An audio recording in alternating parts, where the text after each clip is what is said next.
What is the history of the woman who built the estate called Evergreen Lands, who was, for 50 years, a close confidant to her cousin Franklin Delano Roosevelt? Their grandfather built an estate called Algonac in Newburgh, and their great-uncle built Steen Vallecci in Barrytown. After growing up at Algonac, Laura's Aunt Sarah Delano, or Sally as she called her, married FDR's father, who had built Springwood on the river in Hyde Park. After a privileged upbringing on these river estates, the cousins remained close to the very end of FDR's life. Laura was saucy, independent, busy, creative, and fun. She was an individual with an eccentric style and vivaciousness. Eleanor may have been the first lady, but Laura Franklin Delano was without doubt the first cousin. Laura Franklin Delano was born to Warren Delano III and Jenny Walters of Baltimore. Laura became known as Aunt Polly because of a childhood preference for mineral water, Apollinaire. It was the nickname that FDR chose to call her all his life. In our Odyssey, we discovered her story was that of a unique American woman who was part of two noteworthy families, the Walters and the Delanos, and who, over time, became the favorite cousin of Franklin Delano Roosevelt. Laura and Franklin's grandfather, Warren Delano II, was born on July 13, 1809, in Fairhaven, Massachusetts. As his ancestors, he ventured upon a maritime career. In 1833, he sailed to China on board the SS Commerce, bound for Canton. Just 7 years later, he became a partner in the House of Russell Company. During the Opium Wars, Warren remained in Canton and Macau, serving as acting consul for the United States. He returned just long enough to marry a judge's daughter from Massachusetts, Catherine Robbins Lyman, who was happy to accompany her new husband back to Macau. While Warren II was making his fortune in China, his brother was busy back home. Franklin Hughes Delano married Laura Astor, a daughter of William Backhouse Astor. As a wedding present, the couple received a portion of William Astor's Rokeby estate near Barrytown. They called their house Steen Vallecci. Franklin remained involved in financial ventures with the Delano brothers and also controlled his wife's property in New York City. When not residing at Steen Vallecci, Franklin and Laura were seasoned travelers. He must have been special. Both Franklin Delano Roosevelt and Laura Franklin Delano were named after this beloved uncle. After returning from China to the United States, the Warren Delano II family lived in New York City until 1851, when they moved to Algonac, near Newburgh. Warren Delano III was born at his father's impressive new home in 1852. He was the brother of Sarah Delano, the mother of Franklin Delano Roosevelt. They lived at Algonac with their siblings until their father returned to China as a trader at 50. This move was necessary because he had lost much of his fortune on Wall Street. Rose Hill, the family home, was quite an exotic transition for the Delano clan. However, in 1864, 10-year-old Sally, with her brothers Warren, 12, and Philippe, 7, were sent home under the mothering eye of their elder sister Annie, approaching 16. Their parents believed the health and education of the children would suffer if they remained in the Far East much longer. The family returned to the U.S. to reside again at Algonac. They filled their traditional 19th century home with such erotica as Buddhist temple bells, teakwood screens, and objects of art they had collected in their travels. So, we have Laura's father born and growing up in privilege on the banks of the Hudson when not traveling with his seafaring father to the Far East. Now let's take a look at Laura's mother's side of the family. William T. Walters, originally from Pennsylvania, settled in Baltimore in 1841.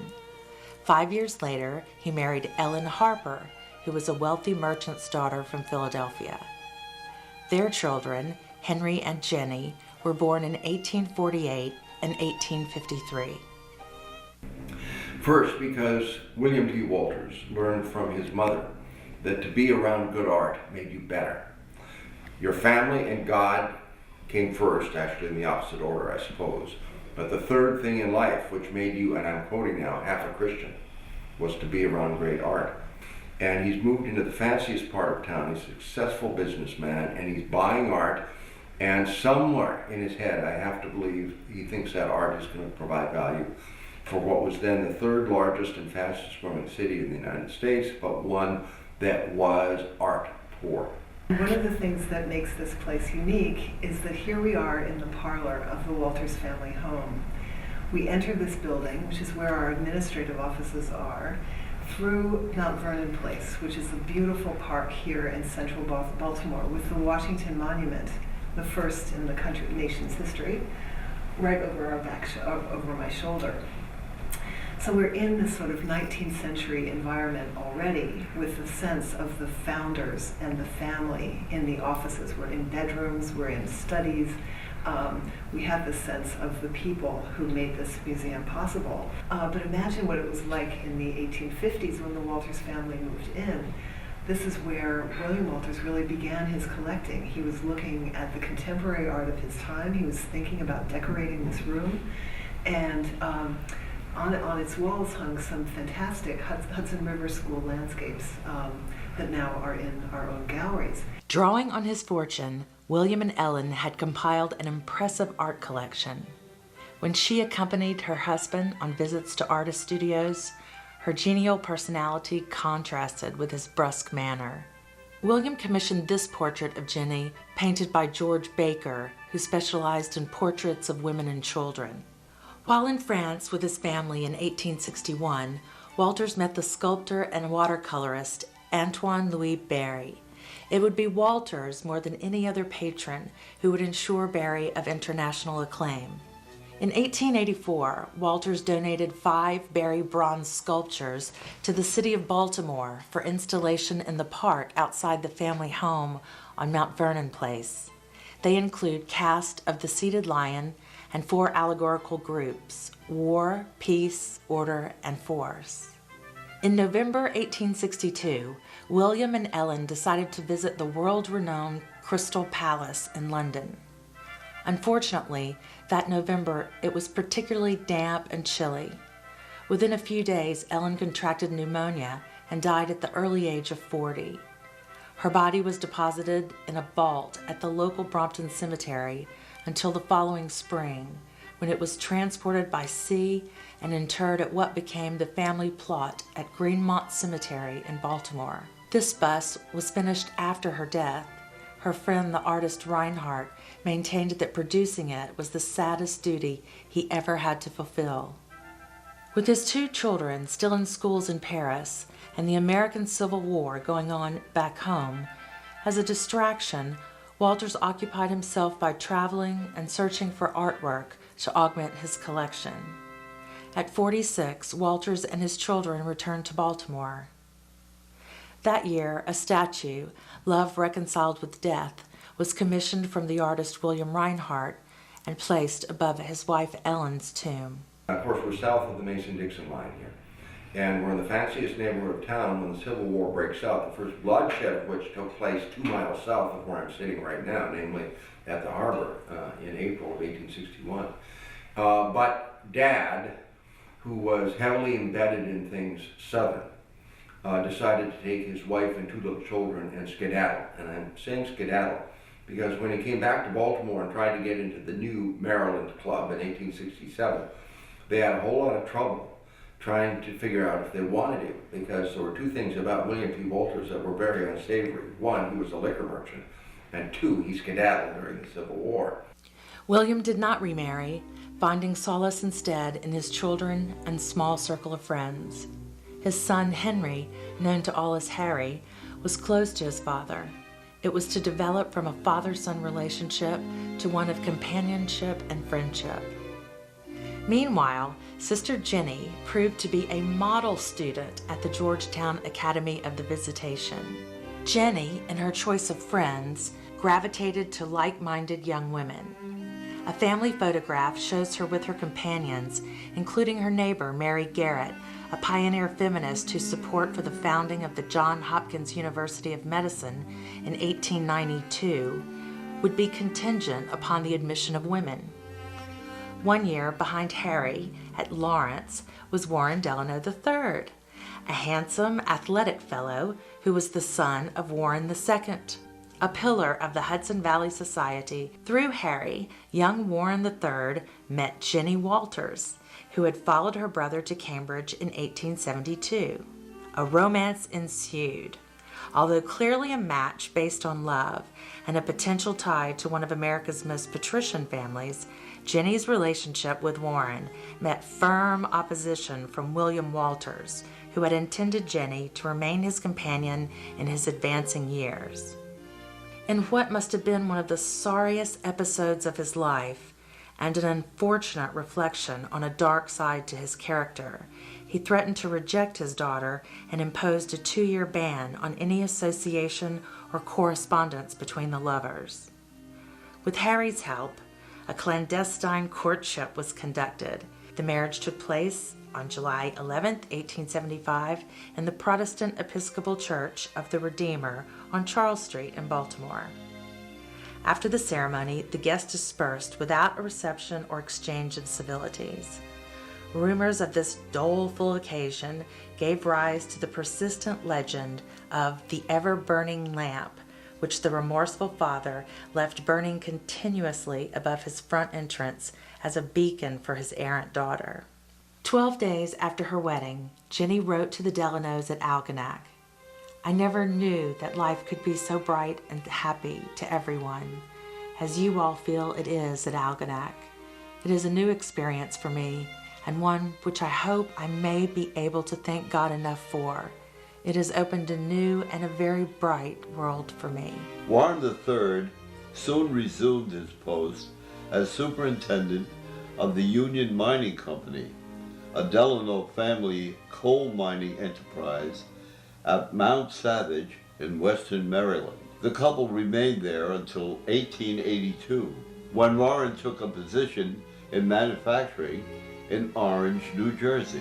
Jenny gave birth to 7 children, 5 living to adulthood.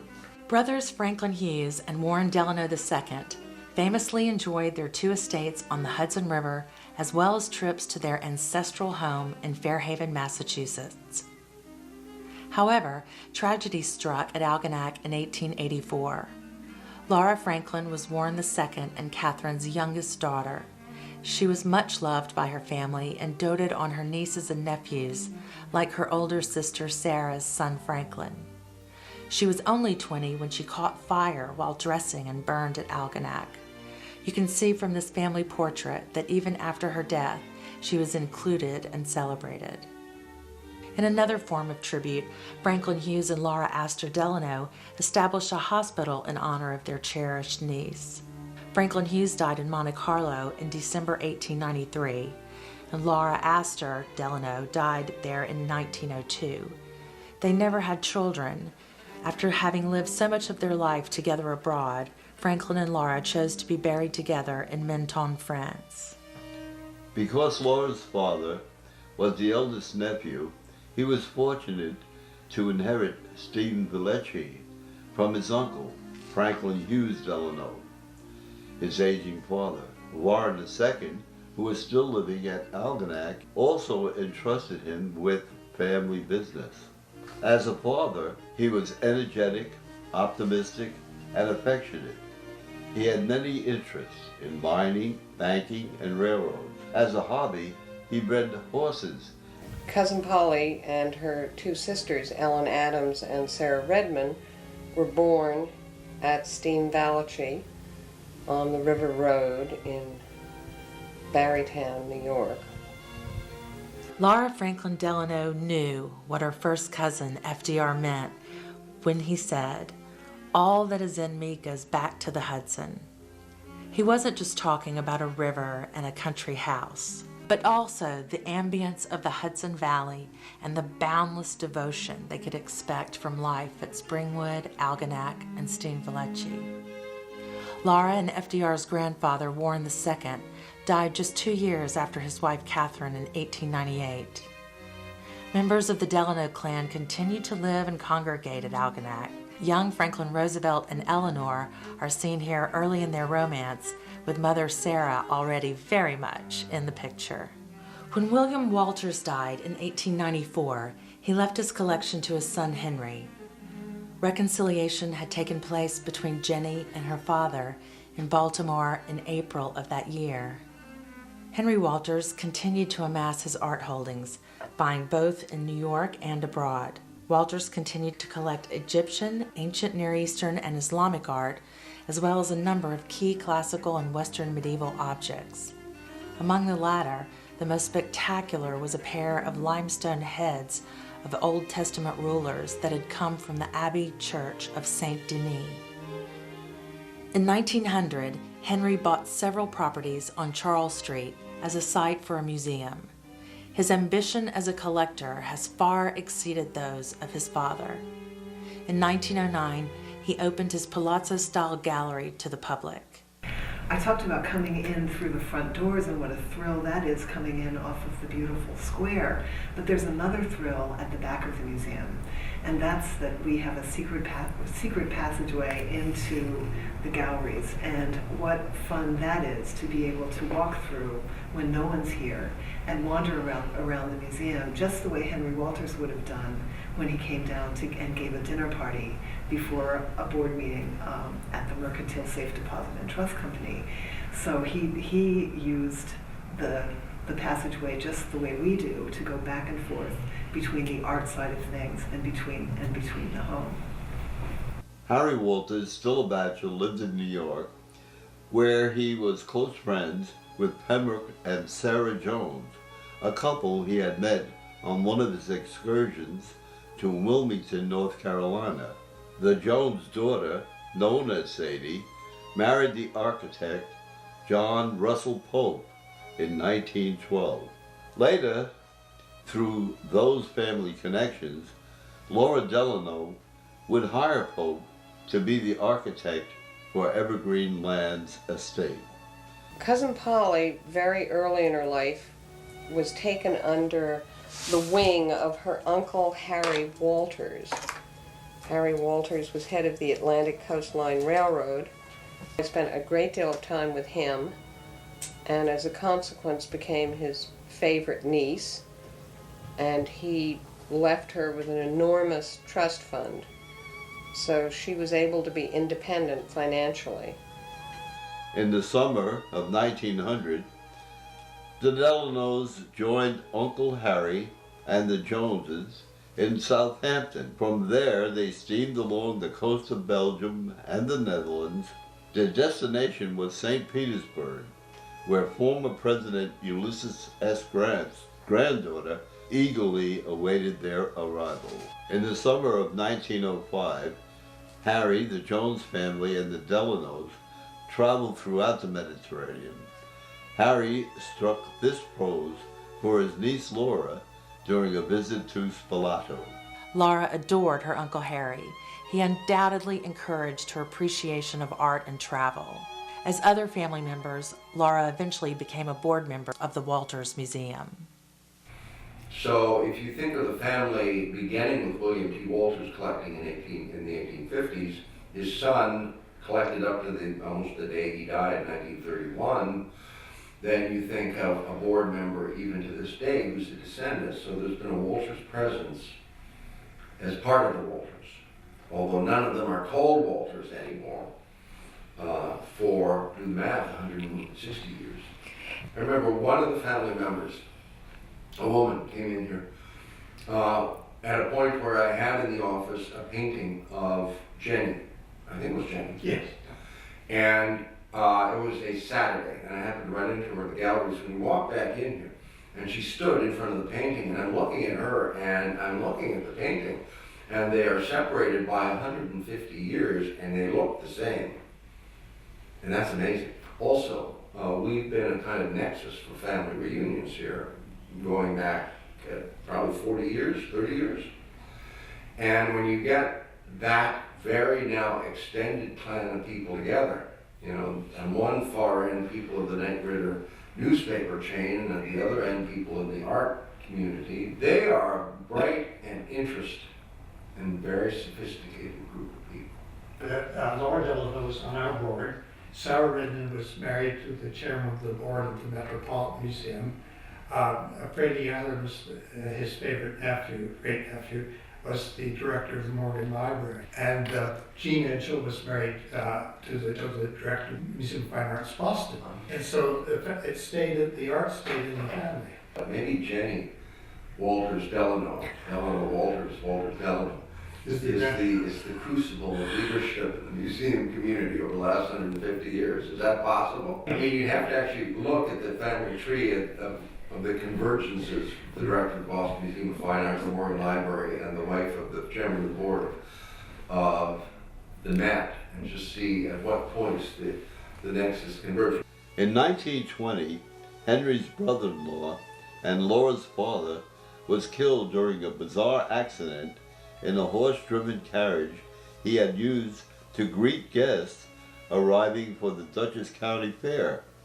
Laura was to be one of several Delanos scheduled to compete in events that day. At the time of his death, Laura's father was a director of the Union Mining Company, president of the Delano Coal Company, and chairman of the board of the Vinton Colliery Company. Upon his death, Laura's brother Lyman inherited Steen Vellecci. Lyman had married Layla Burnett. Laura was a loving and playful aunt. She did not get along with her brother Lyman particularly well.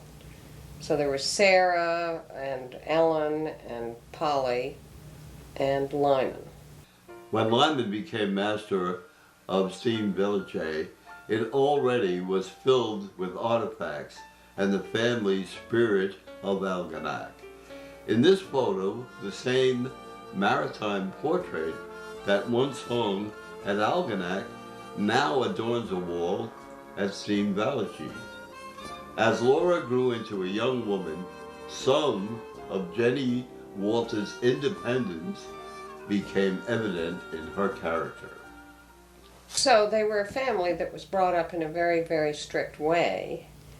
And I think Cousin Polly learned at an early age to be very independent. Laura spent time with her cousin and other family members at Campobello. Laura had already become a part of FDR's inner circle and a special confidant. Many of these images taken at Campobello are credited to her.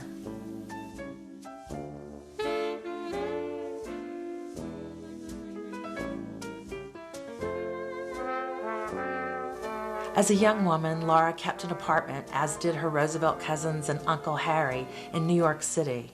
I remember a story she told me about when she bought her house on Sutton Place. It was on the other side of the tracks, so to speak, because it was on the East River beyond the L, the elevated railroad. And so they all would hate to go and see her there because they said she was on the wrong side of the tracks. Of course, now it's probably one of the best places in New York to live. In 1931 and 1932, major events were developing in Laura's life. Her cousin, FDR, was campaigning for the White House, and Laura accompanied him on some of his stumping. She became an active dog breeder and member of the Westminster Kennel Club. Henry Walters, Laura's faithful and nurturing uncle, died in 1931. His will left his collection and a quarter of his estate to the city of Baltimore for the benefit of the public. It also left Laura, through her mother, secure financially. The time had come for Laura Franklin Delano to build her own estate on the Hudson, and she had Uncle Henry's stepson-in-law, John Russell Pope, design it.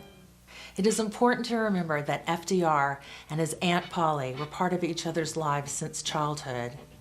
She was family, and she was there when he courted Eleanor, while he had a young family, and most importantly, before, during, and after his infantile paralysis. The polio and the courageous effort FDR made to rise above adversity to become the President of the United States was something to which Laura witnessed up close and personally. As with Daisy Suckley, Missy LeHand, Grace Tully, and daughter Anna, not to mention Eleanor, Lucy Mercer, and his mother Sarah, Laura was a big part of an essential female presence that kept this president on course. Laura Delano remained an eccentrically beautiful woman all her life. She had a thin face with high cheekbones and an exquisite widow's peak, which she accentuated by dyeing her hair a blue-white, almost purple shade. The magical blend of grace and gruff, inherited from her grandparents, was the perfect tonic for Cousin Franklin's need for diversion and renewal he required to relieve the stress of the presidency during the Depression and World War II. Without the constraints of a husband or the responsibilities of motherhood, Laura was free to be available for some unique and interesting opportunities. For instance, in 1942 and again in 1943, the President and First Lady boarded the 10-car presidential train to begin inspection tours of wartime factories, Navy yards, and Army camps.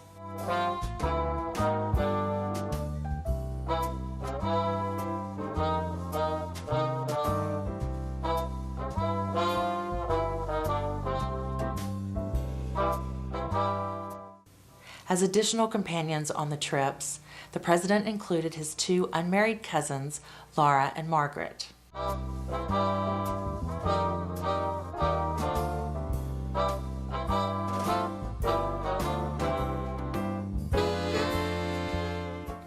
The president knew that nothing else could distract and amuse him like his two favorite ladies, Aunt Polly and Daisy.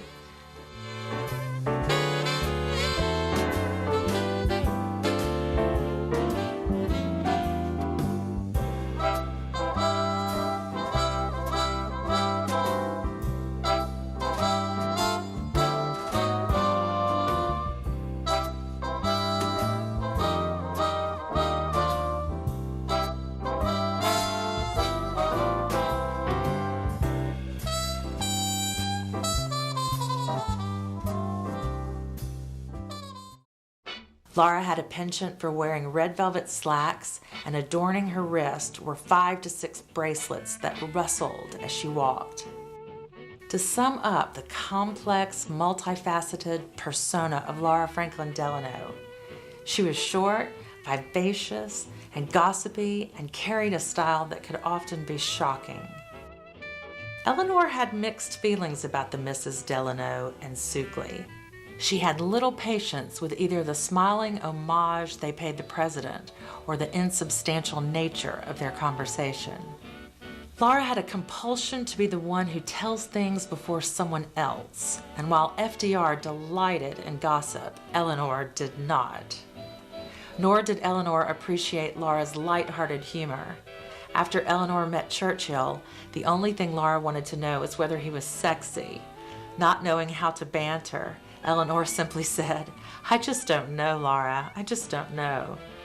In the end, Laura found out for herself.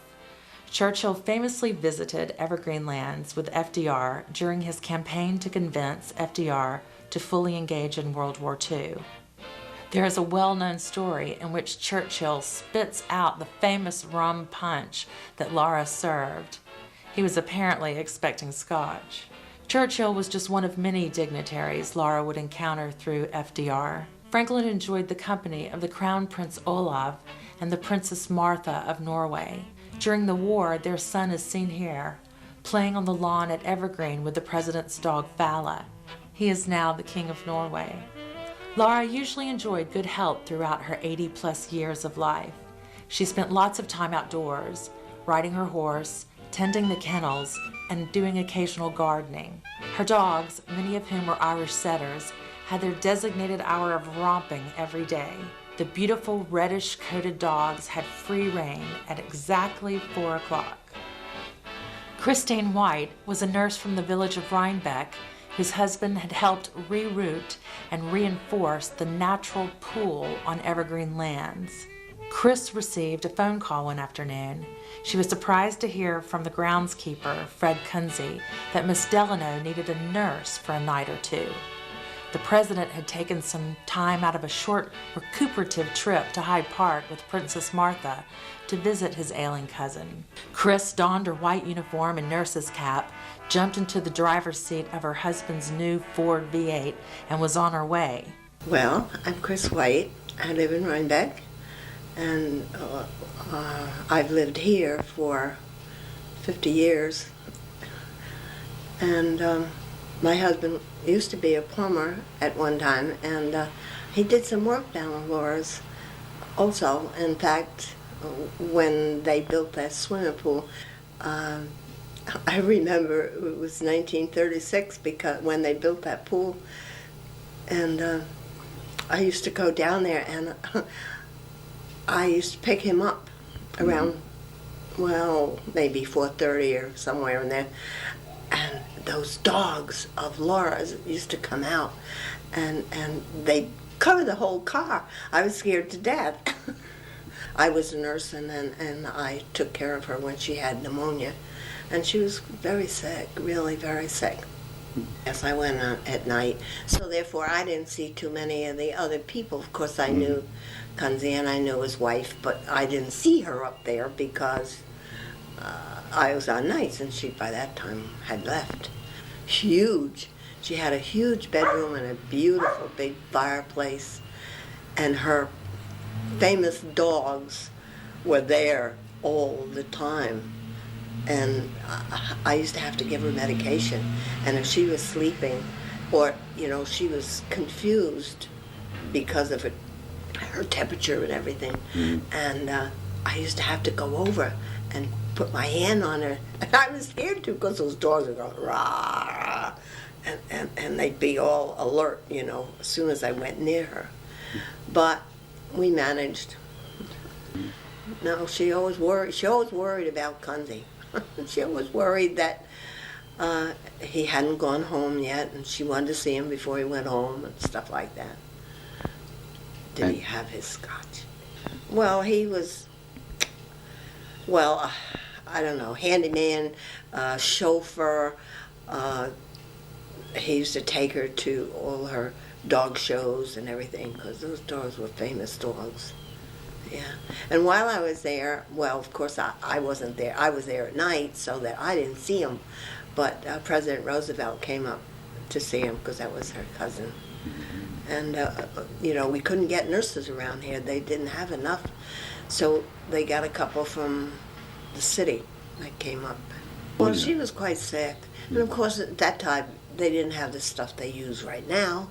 And so it just took a while, and they got another doctor in from Livingston. He was the head of the TB hospital up there, and he came down and examined her and with suggestions and like that. But everything went along slowly, but and she was always an active person. So, and of course, President Roosevelt was very evident around the whole village, and of course he was here when they dedicated the post office, and in fact I did have some pictures someplace of that, and everybody knew that. Laura's character was a mixture of 19th century privileged childhood and her more sophisticated 20th century independence. When the president asked her to join him on a trip to Warm Springs, Georgia, in 1945, Laura happily joined the entourage. FDR needed loyal and understanding companions because the trip was to include a visit from his longtime love, Lucy Mercer Rutherford. Along with Lucy, Laura, Daisy, and Grace Tully were witnesses to the massive cerebral hemorrhage that took his life. It was almost midnight by the time Eleanor reached Warm Springs from Washington. Although no one else would do it, Laura began telling Eleanor some brutal truths. Franklin had been sitting for a portrait when he collapsed. The painter was a friend of Lucy Rutherford's. Mrs. Rutherford was there as well. sitting in the alcove by the windows. Laura's justification was that Eleanor would have found out anyway. Still, she must have understood how devastating the news would be. To make matters worse, she also revealed to Eleanor that her own daughter, Anna, had been arranging meetings with FDR and Lucy in the White House. After FDR's death, Laura remained close to both the Walters and the Delano families. She was active on the board of the Walters Museum. She was a member of the Church of the Messiah in Rhinebeck. She was, until the end, always good with her dogs. Her 136-acre estate, Evergreen lands, and the contents of her home were sold at auction when she died in 1972. She is buried next to her brother Lyman, her sister-in-law Leigh, and a nephew in the Rhinebeck Cemetery.